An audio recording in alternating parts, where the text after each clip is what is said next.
आजच्या सकाळची सुरुवात बाप्पाच्या पूजेने झाली. पूजा करून घेतली आणि आरतीची तयारी केली. आरती करायला घेतली. बाप्पा आल्यामुळे घरचं वातावरण कसं अगदी प्रसन्न झालंय. आमचा तनुष यावर्षी खूप एन्जॉय करतोय. गेल्या वर्षी त्याला एवढं काही कळत नव्हतं. बघा कसा आरतीच्या तालावर टाळ वाजवण्यात मग्न झालाय. नंतर आम्ही निघालो बँकेत.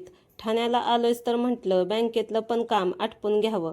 कितीही डिजिटलायझेशन झालं तरी बँकांना मात्र झेरॉक्स कॉपी हव्याच असतात. मग काय गेलो ना झेरॉक्स काढायला झेरॉक्सच्या दुकानात. झेरॉक्स काढल्या आणि बँक जवळच होती. मग काय निघालो चालतच.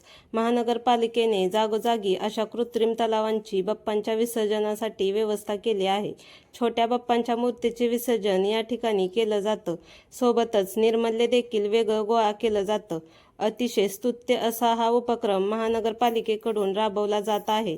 एकेकाळचा आशिया खंडातील सर्वात मोठा इंडस्ट्रियल एरिया असलेल्या ह्या विभागाचा आता पूर्ण चेहरा मोहराच बदलला आहे.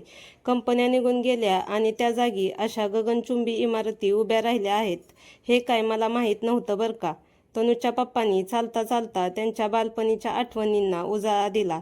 बँकेतलं काम आटपून घेतलं आणि येता येता रस्त्यात असणाऱ्या मंडळांच्या बाप्पांचे दर्शन घ्यायला सुरुवात केली.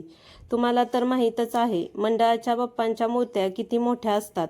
1893 पासून सार्वजनिक गणेशोत्सवाची सुरुवात झाली. त्यानंतर गणपती मंडळांची संख्या देखील वाढत गेली. स्वातंत्र्य लढ्याची प्रेरणा त्यामागे होती. पण स्वातंत्र्य मिळेपर्यंत सार्वजनिक गणेशोत्सवाची परंपरा समाजात रुजली होती आणि स्वातंत्र्यानंतर आजही या सणाचा उत्साह आणि चैतन्य कायम आहे.